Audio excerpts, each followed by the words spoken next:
You're listening to Radio Mayapur with the best devotional, meditation, kirtan music, and inspirational podcast.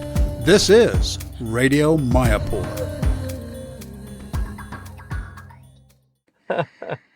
All right. Good morning, everyone. On Radio Mayapur, link to your heart. This is Gangadhar, your host. Today we are in Auckland, New Zealand, the Kiwi land. And there's a lot of wind today. It rains. The weather is grey. Looks like London, but it's beautiful. It looks like Mayapur. Looks like Mayapur in the rainy season. Yeah. Okay, you're right. Okay. Correct. Today we are very, very fortunate to have with us Kalasamvara Prabhu, who is the temple president of Auckland. It's a beautiful temple. He was born on 26 September 1951 in Christchurch, New Zealand. He studied as a master tailor. Maybe he's the guy who makes the dress of the deity all over the world, the designer, I don't know. But met the devotee in 1973, joined in 1976, and in Christchurch. So, welcome, Kalasamvara Prabhu. I know you for a long time, and you were in Mayapur many times. I saw you there. You're a very attractive figure. I went with you in Harinam last year, here in many places in New Zealand, and you are very personal with people, very friendly. You're talking to them, you make them chant Hare Krishna. Very inspiring personality. So thank you for coming today and dedicate some of your time to Radio Mayapur podcast. It's a pleasure to have you with us. It's a pleasure to be here, and it's a pleasure to be part of Mayapur podcast. Wonderful, wonderful. Mayapur, the center of the world. Absolutely. So, Kalasamvara Prabhu, tell us a little bit about what was your life before you decided to become a spiritualist and inspiring personality. Horrible. Horrible or horrible? How was the life, horrible or horrible? Well, as a devotee, you got to think it's pretty horrible not knowing about Krishna. Of course. Not knowing, what we know now, being in the illusion that I was in. Natural. So, I went to school really. No, about your family as well, for example. You're the only son, fed with a golden spoon. No, I had basically 7, 8, 2 sisters, and 5 brothers. Wow, that's a big family for New Zealand. Super good. No, that was common back then. Was common, huh? Yeah, it was that quite was common. Nice. Yeah. It's nice, like Italian family. Coming English background, okay. Grandparents and the forefathers and all that sort of stuff. Nice. And super nice families, everything as good as you can be. When it comes to family, we still get on now as a family. But that's why you're such a nice guy, because I believe that scientists today, they say that the first 5 years of your life are very, very instrumental in how you develop your personality. And if you're born in a nice family, I am also born in a wonderful family, born in South Italy and Napoli, and all my family are all Napolitan pizza food, crazy, wonderful, and lots of love, a lot of friends, a lot of uncle and auntie around, and plenty of kids to play, brother, sister, cousin. So I think that's why you're such a nice person. Thank you. It's nice that you're thinking I'm a nice person. You are. You're actually. I'm a nice person. Anybody I ask, I say, oh, somebody is such a wonderful guy. So nobody, I do a check-in spot for all the temple presidents where I go. Nobody spoke bad about you. Very nice. So super nice family, parents, very encouraging, no one discouraging, always supportive. Education, school, not the best. I really couldn't figure out what the hell I was doing there. It's difficult when you're a kid, Yeah. I think... Try different things. Yeah, just as I think maybe a year and a half at high school, and then my father decided, get me out of school, get me into something. So he had a friend and he arranged that I became a tailor. Wonderful. So it was a 4.5-year apprenticeship. So I learned all the things of pattern making and how to cut it out and how to design and. But the most important is, did you like it? I did like it. Yeah, that's very important. Yeah, I did like it because I could make all my own clothes. Yeah, whatever reason. Yeah, so if I was going out on Saturday night, I could start making a suit on Thursday and have it finished Saturday. And I designed all these far out clothes. Like Amazing. I would make bell bottom jeans, Yes. and I'd have the material, the right side on one side, and then I'd turn the material around and What a have the difference. outside material. So I used to have these flares. So I was always designing. Means a lot of creativity. I embroidered once because those, you got to remember, it's the hippie days. Yeah, of course. Mods and rockers. Of course. So of course I was a mod. Of course. With your paisley we were shirts, all. We were all. so on and so forth. Yeah. And so a lot of good dope, a lot of good That's marijuana, also part of our growing life. LSD, Yes. the whole thing. That was part of our growing So, and a lot of times, experience. so one day I embroidered a whole pair of jeans Nice. with like butterflies and all hippie stuff, you know. That was beautiful. I remember. You know, that those days were like Woodstock is The just there, Beatles and the rock and and- rolls and Yeah. Rolling Stones Floyd and the Pink Stones, Floyd you know. and Jefferson Airplane and James Joplin, Jimi Hendrix. Yeah. Tell me any name I don't remember. Yeah, all these far out people. Beautiful. So, Extraordinary people. yeah, so did the apprenticeship and 4.5 years, and then after 4.5 years, I decided to give it a break Okay. because I couldn't see much purpose to that either. I was right into, with my friends, like mental speculating. Even though I didn't know what mental speculating was, we would spend hours and sometimes day. Yeah, You were thinking about what's Yeah. going on. How, but we never came to a conclusion. Of course, you cannot. So it was bloody It's impossible. frustrating. It's impossible. You look at the star, you think, maybe there is some people up there. Yeah. And you look at the, what about incarnation? And what about this? What about that? Yeah. Yeah. I remember once as a kid, I was on my bike driving down the road, and I looked up, and I was hippie-ish. I looked up in the sky and I said, you know, if there's a God, show me there's a God. Please, Let's show you know, yourself to Come us. on, mate. Let's Come go. on. You know, the Beatles are I here. think, they're I here. think Where are that's you? why Where you not the hiding? main reason we become devotees. At one point in our life, we asked God, Yeah. if you're really there, show it yourself to me in some way. That maybe I surrender, maybe I want to serve you, maybe I want to love you, maybe I'll try to figure out something. What is this crazy stuff going on in my head and in the world? Because we weren't, you know, there was nothing really to keep us inspired. We didn't want to be like our parents. Naturally, That was no. just common. Like even Yeah. now it's common, isn't it? Of course. So nothing's new there. So moved out of home, started flatting. Nice. And I flatted with the lead singer of a famous band in New Zealand called Ticket. Ticket. Yeah, his name was Trevor Tomlinson, and now became initiated. Nice. Actually, the whole band became initiated. Amazing. He's Tota Gopinath. And then at that particular point, we got into health food. So we followed. Become vegetarian. Do you know how we became? No, we got into health food first. Food first. And we were following, you know how everyone drinks that Bragg sauce? Okay. There's Bragg, the father Yeah, and the daughter Bragg's. made Yeah, that yeah, Bragg. yeah. You see most of the swamis have got it, they bring it out. It's health stuff. So he was could say my first guru. Oh, So we started following him. okay. And that meant basically I got to the point where I stopped eating food. I was just drinking water. Nice. So anyhow, we got into this health food and we realized meat wasn't bad for you. So me and Trevor, we'd go to the steakhouse every Thursday, a tradition, payday steakhouse. Right. And then one day we were together, we walked up the steakhouse and we go, we're going to become vegetarian tonight. That's and it. And we shook hands. He says, but for that, we're going to have our favorite steak. The last Last supper. Yeah. So he ordered the T-bone. I ordered the Hawaiian. Sounds disgusting now. Yeah. We had it. We shook hands again and says, we'll never eat meat again. Wonderful. So from that one, you know, Yeah. that relationship we had, I became vegetarian from that particular point in time. That's good.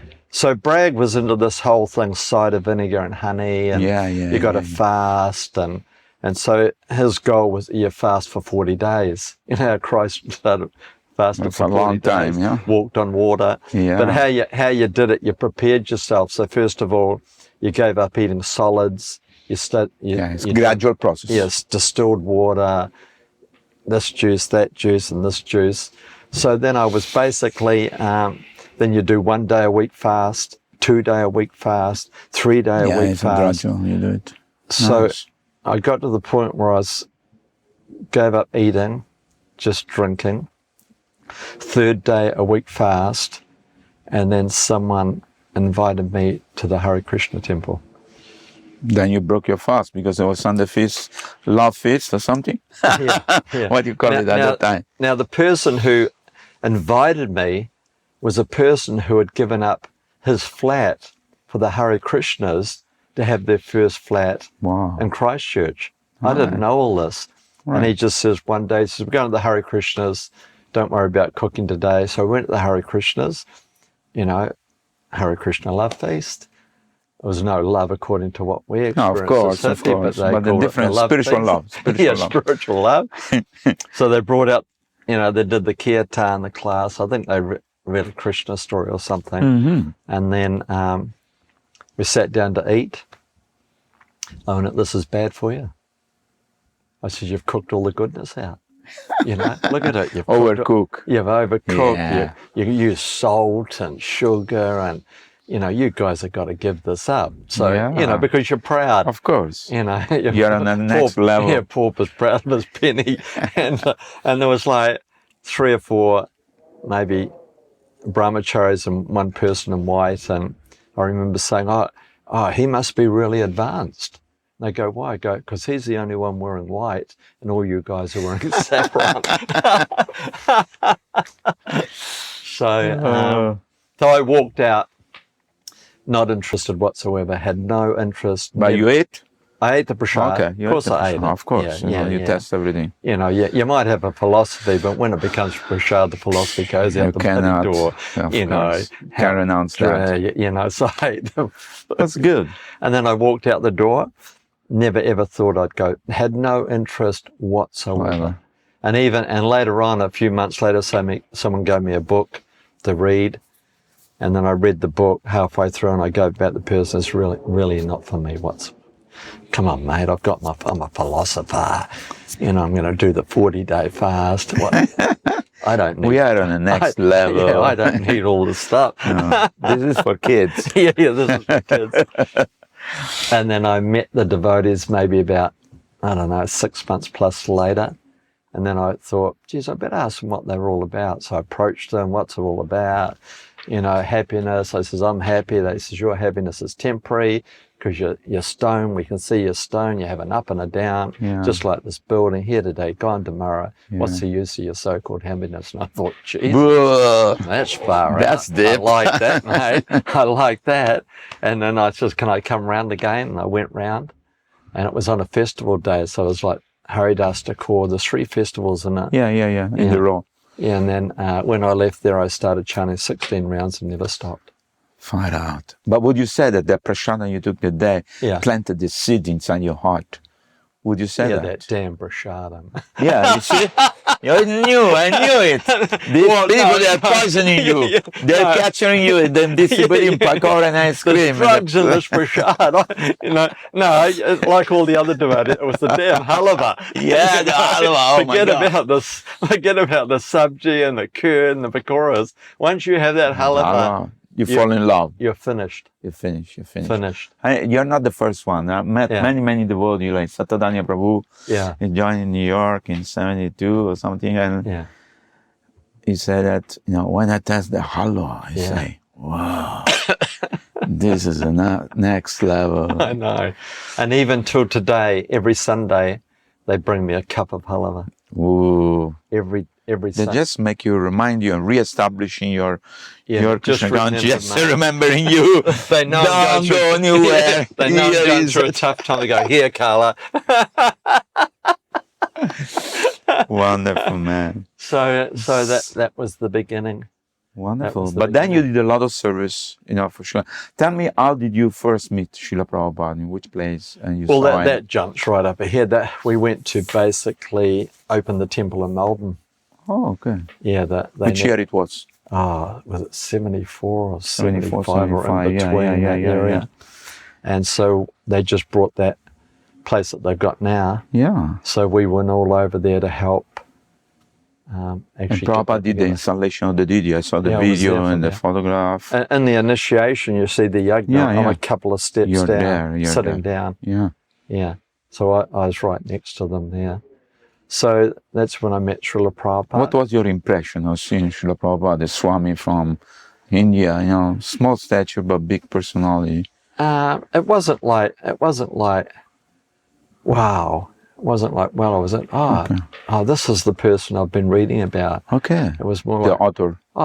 yeah. He's the person. This is the person now. He's right here. Right. And it wasn't until much more purification I began to Of course. appreciate. Much more bucket of valor. Yeah. But at the beginning, it wasn't like, wow, here's Srila Prabhupada, and I really want to surrender. And I was more like, this is the person I'm doing all this for. It's good. You know, so it wasn't like... Yeah, it was not like exceptionally volcano explosion or somebody sees somebody walking on the clouds. Shooting star and the next one blew. So, different people, they have different emotion. It was super nice, actually. Nice. Because I read the Bhagavad Gita twice before I joined. And, so I met Prabhupada in Melbourne. And, did some far-out service for the Melbourne Temple. Nice. Yeah, and actually when Prabhupada arrived in Melbourne, I was there and I was the first one with him when we went into the room, and it's got that gorgeous room, the fire was on, and Madhavisa was there, and Prabhupada says, this is all for you, Prabhupada says, all for me. With a big huge smile. Place, it's a huge room, it's beautiful room. With a couch and the bed. So that was the first time. When I first joined, we just established a temple in Christchurch. I was going to become the first Christchurch devotee to actually move in. So we got this place, we purified it with cow dung, which made me puke. All of a sudden we're out in the bloody jungle getting cow dung, and we're putting it all over the bathrooms and the kitchens, and I'm going, ooh, this is pretty spooky stuff. and then I was going to join Monday, and then Saturday night they came round to my place, and they says, we're going up to Auckland. Would you like to come up? And I says, yeah. And they had this old car. At that particular point, Siddha, Sarup and Tusta, they were the main ones running, because Tusta's the one that invited Srila Prabhupada over. They installed the deities in 72. So I went up to Auckland, and Siddha Sarupa decided to leave iskcon. He was going to...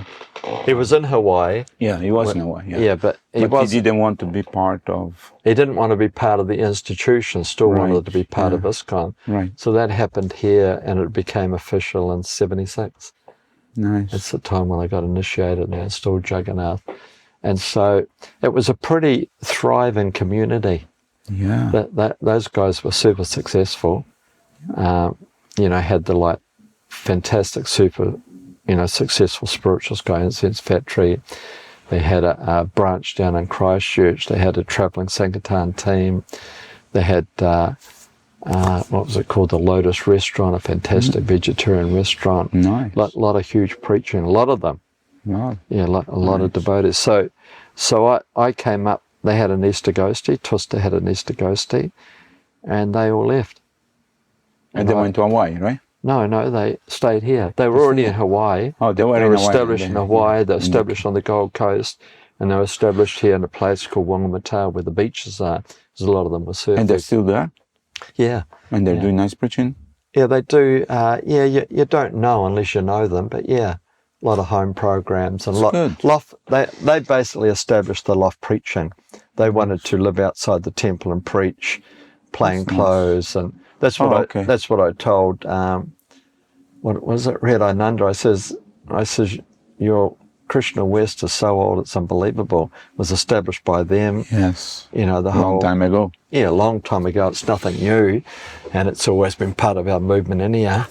So I don't think he liked that, but don't tell him. No, I did tell him. It's funny because in Italy they have a say, You the know? dress doesn't make the priest. Yeah. So it's your heart and your Yeah. devotion and your culture. Yeah. Whatever way you dress. Also, Yeah. Prabhupada was not fanatic. Nah. You know, especially in the West. Yeah. Because you say, you know, you just wear whatever is practical. If you Yeah. go to university, if they see you with a doll, you think you're a Yeah. beggar or something. It looks funny. So Yeah. Prabhupada was not stereotype. No, You know, he it didn't was mind. He just says, look, you go and do what you want to do. whatever you want the to way do. you want to do it. However you want to do it. And if it's better than what we're doing, we'll follow you. But in the meantime, we'll just stick what...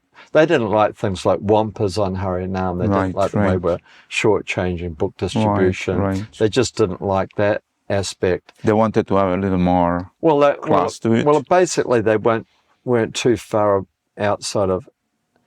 You know, we're all coming from hippies. Yeah. So in a sense, sort of created a hippie type of environment. We'd go to the beach, we'd light a big fire, we'd have candles, Right. you know, the guitar, Yeah, guitar. and then everyone would be sitting, swaying back and forth. Chanting Hare Krishna. You know, we're chanting, instead of getting stoned, we were chanting Hare Krishna. Yeah. So, and that was appealing, and it's still appealing. Of course. So they started that, 40, 50 years ago.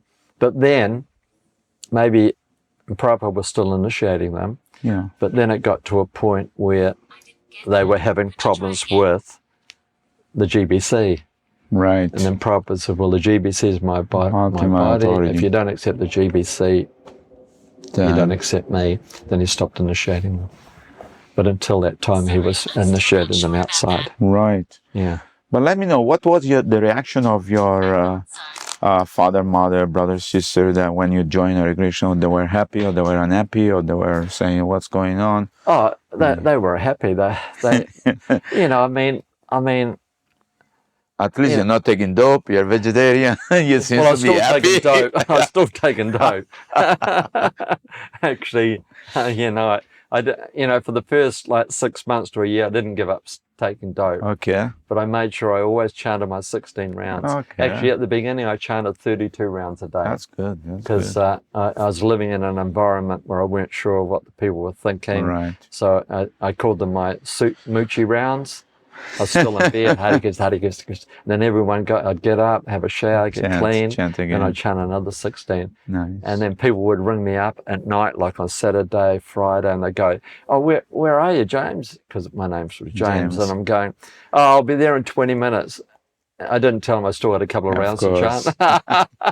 So once I started chanting, till this day, I've always chanted 16 plus rounds a day. But your father, mother, and brother and sister, they were okay with it? Oh, really okay. My sister ended up calling her son Narayan. Nice. My other brother, who was in also a rock band, once he had Halavar, he wanted me to teach him.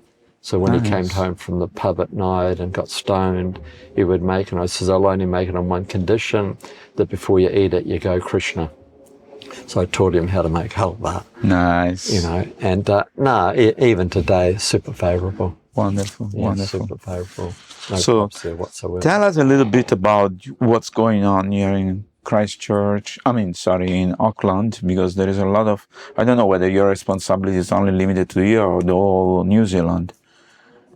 Are you part of the greater New Zealand community? Part of the national thing. National Council or something? Regional secretary. Okay. You know, You're the man. troubleshooter.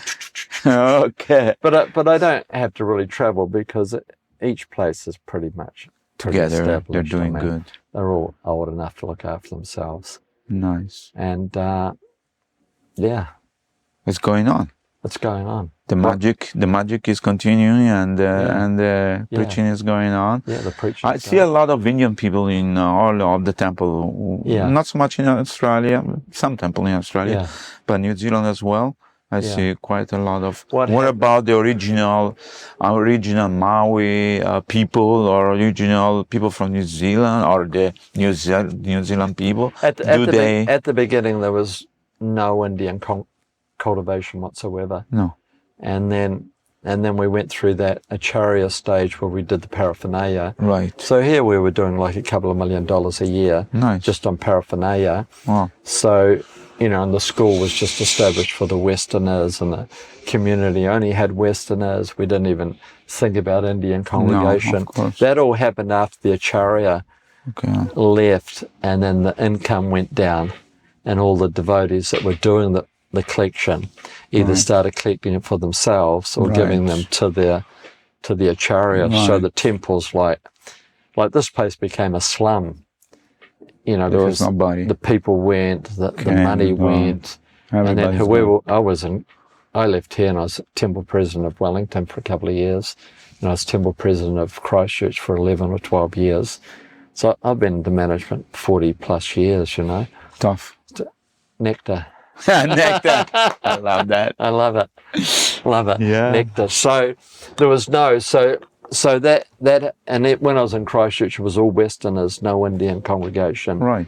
It was when we weren't here, and the people that were left here, because they wanted to build this temple, then it became, you know, it's not a nice way to say it, but it seemed like the Indian congregation became the paraphernalia. You really didn't want to get them too close, but you wanted their money. Right. You know, and so you established these bodies of senior Indian people out there to help you do things and so on and so forth. So that's when it was started. Okay. And so when I came back up here 25 years ago, it was basically it was an Indian community. Right. Apart from Sachi Sudha and the wife, but there was no Westerners here. You have a very successful school. How many children are there now in the school? About? We're just about getting up to 180 plus. And for us, the COVID was a bloody good thing. Actually, all over the world, I should tell, you know, because kind of people kind of explore their own life. Yeah. When you're locked inside your house, you start to think, why am I doing this? Yeah. Where am I going with this? Okay, I have money, but I can die tomorrow. Yeah. Or I have everything, I have a nice house, but a prisoner of my own place. And then they start to kind of explore more spirituality. Yeah. So it was a boon for us, I would say, although many people pass away. Although Sandhavadi passed away as well. And then we had that whole anti-vax group. Yeah. So a lot of students left, mainly the Westerners. Right. Because we supported the government, but that's a whole different thing. But since then, with our new management, it's doubled in 2 years. Nice. And so we've taken it from 80 students to 180. We're only allowed 150. We've just applied to the Ministry of Education for 350. So you have to enlarge also the facility and the premises. See the buildings? Yeah, I saw you building new building. So we just got those from the, we just brought those for a really good price from a university. It's just closed. Good. These are ready-made house. They're ready-made classrooms. You just open them and reassemble them here. We're just waiting for a building. What are on these stands? Because we're waiting for the building consent. Oh. Without the building consent, you can't put them on the piles. Okay. So that should be coming through every I was thinking day. about the earthquake. That's why I was thinking maybe they're putting it so they don't fall down or something. No. In Auckland, we get volcanoes, mate. Yeah, that's not going to say. Like, boom, it's gone. Yeah. So that's there. There's a 2 down there by where you're staying I saw too. down there too. Also new. Such good prices. They're not even 20 years old. They're good. They're 6 They bedroom look units. new, actually. Yeah. So that's the school. So we're expecting by the end of the year we'll be up to 250. Nice. And we'll most probably go to about 300 to 400. But what about really fast? What about the syllable of the school? I mean, you're following the same government things, and plus you're applying some spirituality or what? The spice. We have to by law. Of course, you have to follow some. No, by law we have to add Krishna consciousness. Oh, that's our wonderful. closest down. That's wonderful. Yeah, we're an integrated school. We've got a contract with the Queen with her stamp on it, which means actually a percentage of our teaching has to be around the teachings of Bhaktivedanta Swami. So what type of syllabus you teach? Well, they teach everything else. Yeah, of course, ABCD, geography, history, and everything, science. Everything. Plus what? Bhagavad Gita or Krishna book or Bhagavatam? I don't know what book you teach.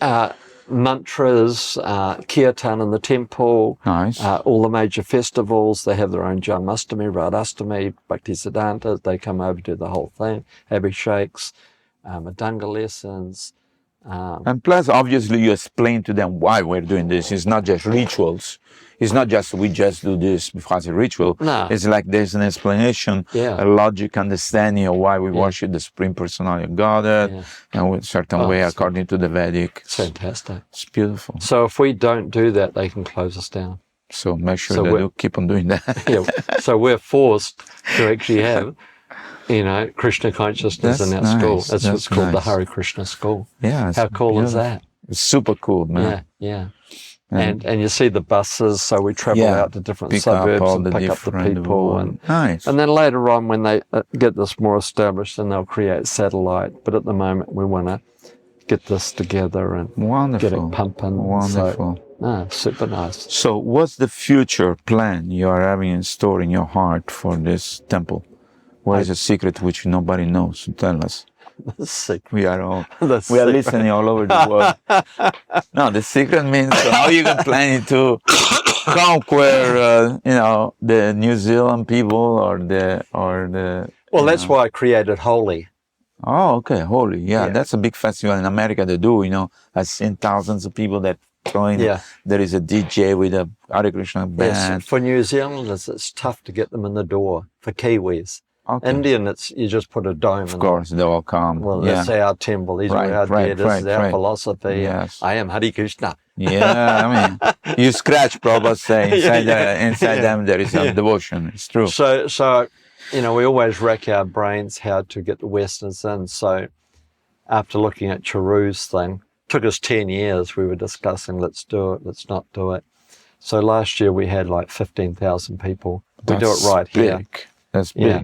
So we do it in the summer. They all park on the lawns. We open the temple. It's mainly just all kirtan, and plus the DJ, the Hare Krishna devotee DJ. Who is the famous DJ nowadays? It's not. There's not one. There are many. Well, the ones we get are based in Australia. They do all the holies in Australia. So and the musician? Well, we have all the devotees have their own bands. It's all devotees. Fantastic. Yeah. Fantastic. So, and then we do up to 15 Rath Yatras a year. That's a lot. Mainly in a 3-week period. We do all the Christmas parades. And that was another thing, how to get out there with the people.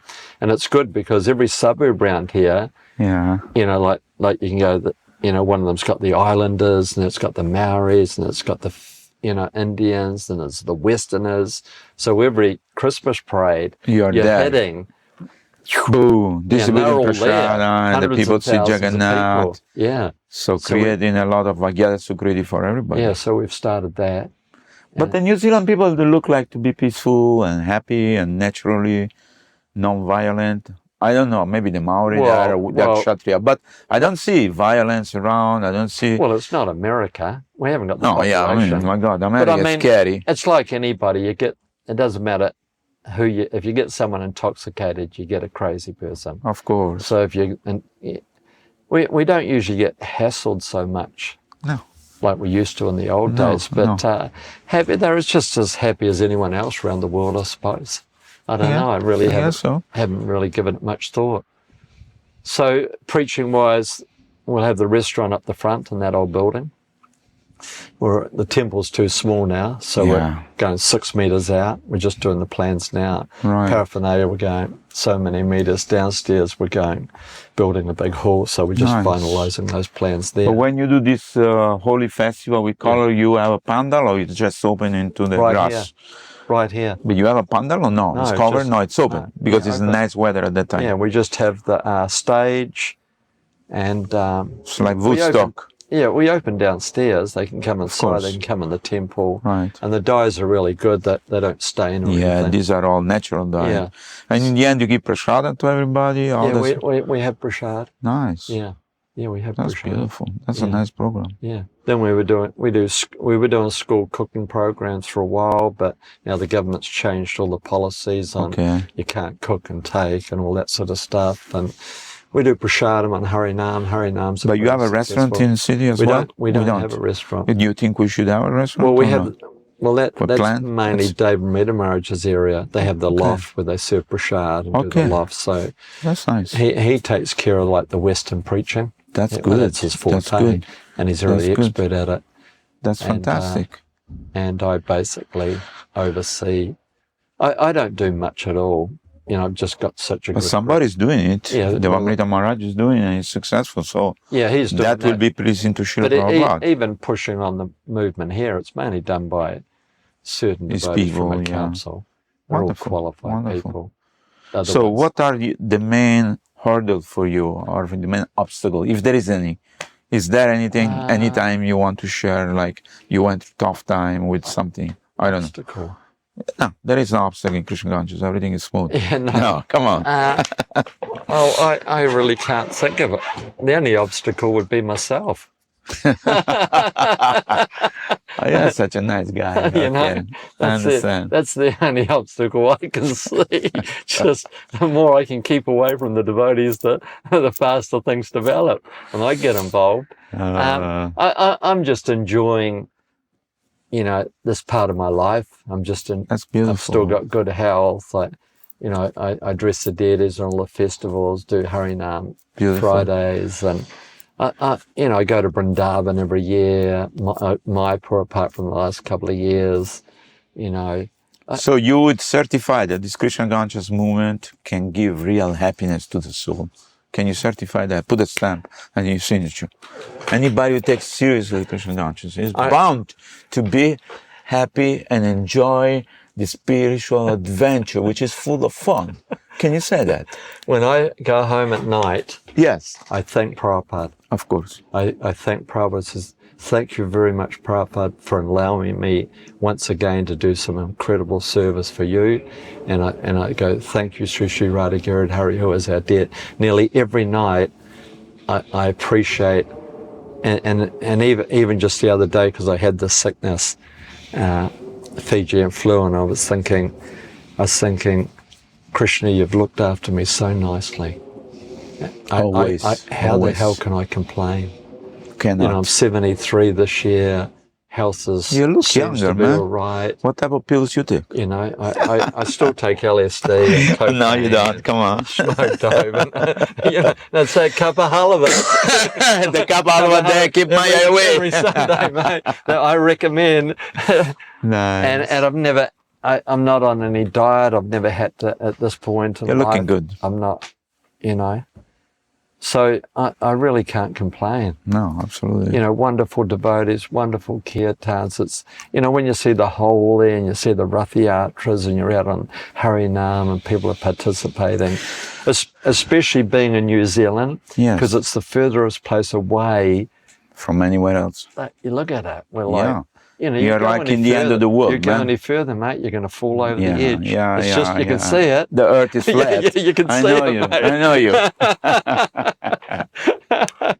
So, no, I really. But Kalasamvara Prabhu, I want to ask you one question, because now let's go back in time. I remember Tamal Krishna Maharaj was in my house the day before he passed away. Wow. He was eating pizza and cake. And I remember telling him, Maharaj, do you want me to arrange a car for you? Yeah. We have so many nice cars with nice driver and then on the road. And he said, no, I have this nice driver who drives very fast from Navadip. Yeah. And then I said, okay, no problem, Maharaj, whatever you want. He took a little rest, and he went to his conch building. And the next day you were in a car with your wife, who passed away, I believe. Yeah. And I was very shocked, and I cried so much. Yeah. And tell us a bit about that experience. Well, that was my wife's birthday. Oh, my So goodness. we weren't supposed to go that day. Right. But she had a desire on her birthday because Tamal was like her Shiksha guru. Right. She took initiation off into Dudna Maharaj, but mainly her relationship was with Tamal. Intellectually, they would ring to each other, write to each other. And her desire was to be a secretary. She said, why can't I be a secretary? Yeah. You know, so they had a really good relationship. Yeah, so of she course. said to me, we were supposed to go prior. She said, oh, can you arrange that we go together? So I asked Tamal, is it all right? And that we go with you. And he says, yeah, for sure.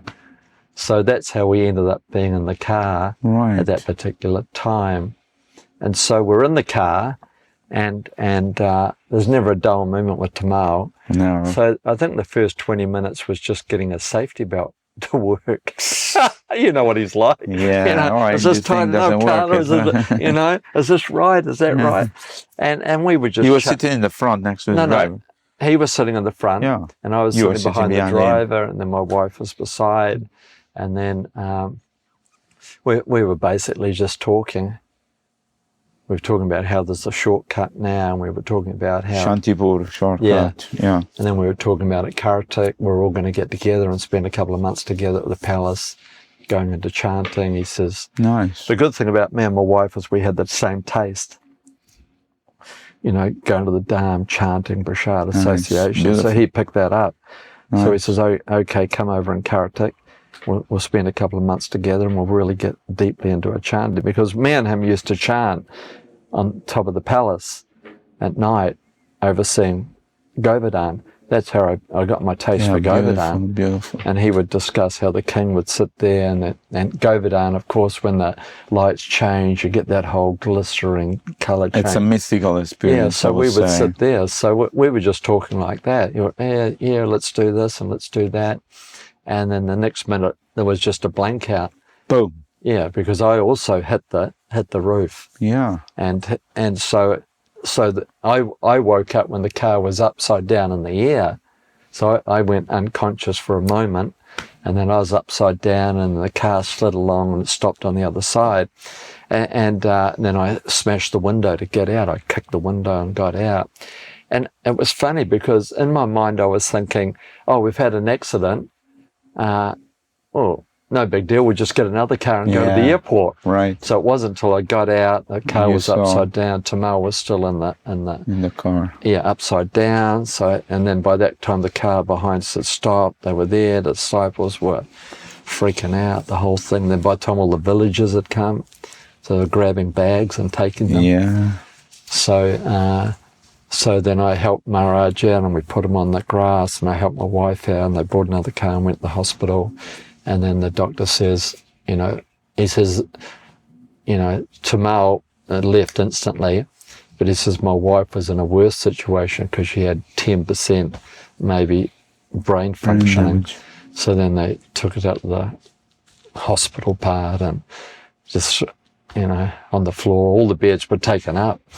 And then at that particular point, Shivaram Maharaj came, and Niranjana came, and Jayapataka, who was a GM, because they wanted to do a full autopsy. Yeah. Because when a guru dies, it's a serious thing. Always. So then my wife was still alive, and then I was with Shivaram and Niranjana, and then she died, and I asked them just to chant the Nisringadev prayers, and then we had to organise that minibus to come back. But the villagers wouldn't let us leave because they knew on the minibus was a saintly guru. So they all wanted to come on and have darshan. And I don't know who it was, but they says, I think Maharaj's head was by the window, and they says, tell all the people you can have darshan from the window. Of the window, and that's the only way we got out. Otherwise they wouldn't let you go. Yeah, and then we arrived at Mayapur. That's about the main gist of what I remember. Right. Right. Heavy experience. Yeah. But one thing I noticed, just in the last few months of Tamal Krishna Maharaj's life, he became very super nice. He started to embrace people. He started to speak to them nicely. And I was wondering, well, he's a tough guy. He's always, getting your kids if you didn't put the spoon properly or something. But certainly he was behaving different. And of course, I knew from day one. So I don't know, it's... Was that after the operation? Not sure. Which operation? He had a whole operation. No, I don't know. Maybe it was after that. Because he told me, he said, I was on the table and they pull out your whole stomach and they're doing a whole thing. He said, and then he looked to someone else that was on the bed and he goes, geez, there's not much difference between me and him when you're looking just at the body. Yeah, just the body. But after that, because I remember when he came here, he was like a whole different person. Yeah. He had never, ever, ever, and I knew him right back to the beginning when he was going to become the Acharya. You know that story? Yeah, of course. They poured the hot dal over him, and No, I don't know about that. and then the deities fight, and someone picked up the deities, and they're going to smash the deities in Sydney. Yeah, he came over to be the acharya, and I was serving him. I was taking him upstairs to actually shave him up, and the cook came down and spilled a whole pot of dal down the wall, and it went right down him. Well, why? It slipped off the... Oh, it slipped off. And then when he was in Sydney giving a class, someone jumped on the altar and picked up the small deities and were going to smash the big deities. So when he got back to Mayapur, he went up to Bhavananda, he says, I don't think this is the right zone for me. I keep Fiji, but I'm not going to keep here. But I remember telling him once, I was at Govardhan, and you know how he's so full on. I said, look, Maharaj, you shouldn't act like this to your Western disciples. He goes, what do you mean? I go, you know, it seems like your Indian disciples can handle the heaviness of the whole rasa, but not your Western. He goes, no one's ever had the guts to tell me. He says, thank you very much. That's nice. That was nice. He says, so, and he never, ever, and all that time, I remember making his first Vyasa when he came to Auckland and serving him, and never, ever spoke harshly, got on my case. It was completely the opposite. Yeah, must have been never. something, So always had I didn't know that he had operation or anything, but I found that he was super nice and super sweet. Prostrate, I think. And very personal. And, and I was very surprised because, you know, usually we go to him when we have some problem, and he say, okay, I'll take care of this. Let's go and fight, whatever. He's the person who will step into the GBC and tell everybody, this is nonsense, this is not what Prabhupada want, and you guys are in Maya. Well, you got to remember too, I mean, he hadn't been to the GBC meetings for 10 years. Of course. That before he left his body was the time, but the difference was unbelievable. You know, the difference, the decisions he was making and the organisational skills was incredible.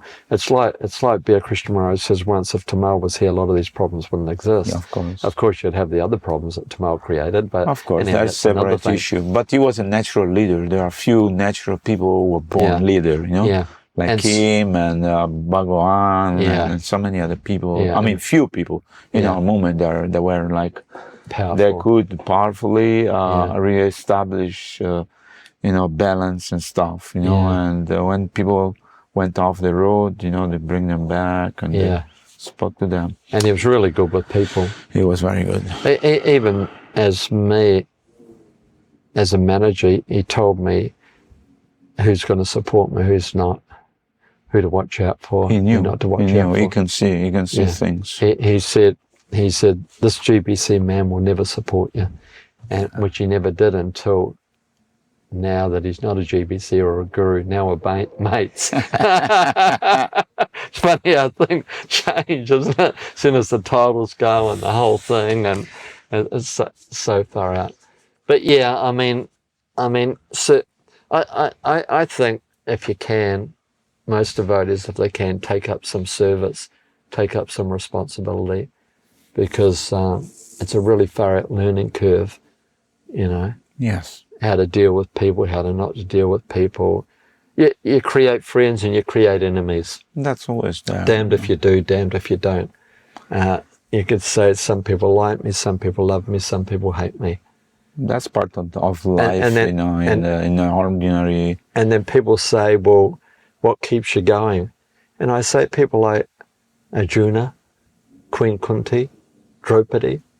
I'm going, Arjuna's in the battlefield with his friend Krishna.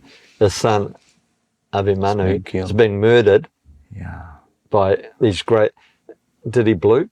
No. Did all of a sudden Arjuna stop the chariot and go, okay, Krishna, give up. I'm out of here, mate. You Go and fight yourself. Do your own bloody work. You know, Draupadi, Queen Kunti, these calamities. I mean, Prabhupada says we shouldn't pray for calamities. He says, geez, the morning program's a calamity for us without desiring, just getting up and following the principles and chanting's our calamity. We don't have to ask for anything else. Yeah, already they come by themselves. I think devotees should have heroes within our movement. Of course. They should have heroes within our Shastra. And when things are going tough, you just that's your form of meditation. Absolutely. Yeah. In the other end, I think whatever topic goes for now is a piece of cake. Look at what really all this personality, Haridas Thakur, Yeah, or that's even what Jesus I mean. Christ. Yeah, you know, yeah. I mean, come we're on, you small know. time. If Someone, they, if they treat us like that, we would be gone a long time ago. You know, that's why they go. but what we do you have nothing in Nothing. comparison. You know, Yeah. it's really flowing nicely, and like you say, very static experience all the time. Yeah. So let me ask a few questions before we can talk to you, Kalasamvara, for many hours, but our time is going short. So what, if you would have been going back 50 years in your life, what would you change? With the money, would have brought real estate. I would have brought all the money we had. We basically gave away that 10-year period. I mean, it's like the farm. The farm here is worth $100 million if I sold it tomorrow. Of course. But you can't mortgage it. You can't do anything. No. So I would do what Prabhupada actually wanted, buy real estate like he did he did that in LA. A perfect example. Yes. You know, MBT to support the deity. So if I had money. It's so funny, you know, it's like, if you have money, print books. Well, if I had money, I'd buy real estate. Of course. Like tons of, like the Catholics did, like all the churches did, and create bases which had financial support for its members. Yes. So if you have these assets, which are bringing in money, then you can support people nicely. You know? Wonderful. So that was... if I went back, I'd immediately do that. Wonderful. Immediately. And what is your favorite sloka from any scripture that you keep it deep in your heart? Well, yeah, if there is any particular one. I'm not really a shastric person. I don't like to give class. I don't like to talk. You're a talker, man. You can give class. But is there any particular, apart from the Maha Mantra, is there any particular I learned things two mantras that got me through 6 months of my life. You know, Matraspastaste Kuntiya and Brahmana Bhuvana Loka. You know, from the top planet to the lowest. Down to the lowest, all places of misery, where you put the birth and death takes place. So those two two slokas got me through the first 6 years of my devotional life. Pretty good, I should say. But no, I don't, you know, I have a prayer that I learnt when I was on Braj Mandala. It's like, you know, as the sun arises in the east, the jewel of the twice born arises, or Lord Gauranga arises, taking his devotees through the country, the towns and the villages, plays the mridangos and the cymbals chime in time. Lord Gauranga shimmering bodily features dance and his footbells jingle. All the devotees chant the name Mukunda, Madhava, Yadava and Hari. Their mouths being filled with the vibration. He would announce to the still sleeping people, you spend your nights uselessly sleeping, your days decorating your bodies. It's a film. I can see it. I can see it. So I was doing Braj Mandala, and then the sun would come up, and I you start to visualize. I need to say, and then after that, then after that, you learn the other one. You know, that's where I get the word nectar from.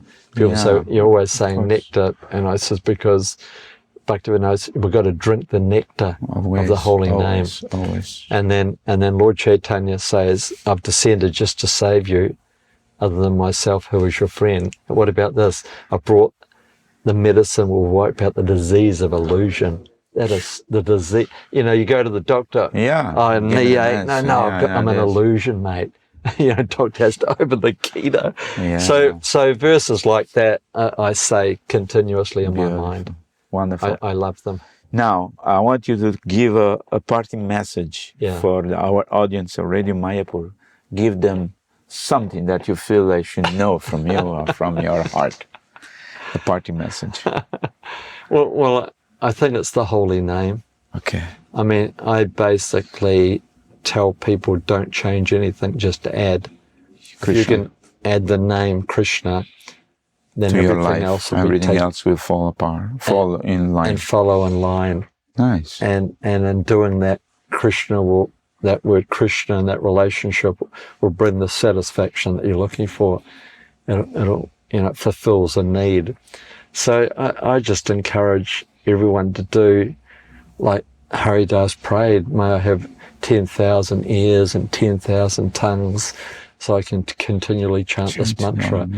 So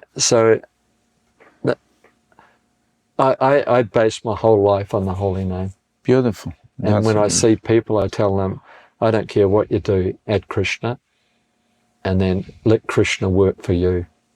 And there's no force. When love, there's no force. I'm not coming to you with a gun. I'm saying No.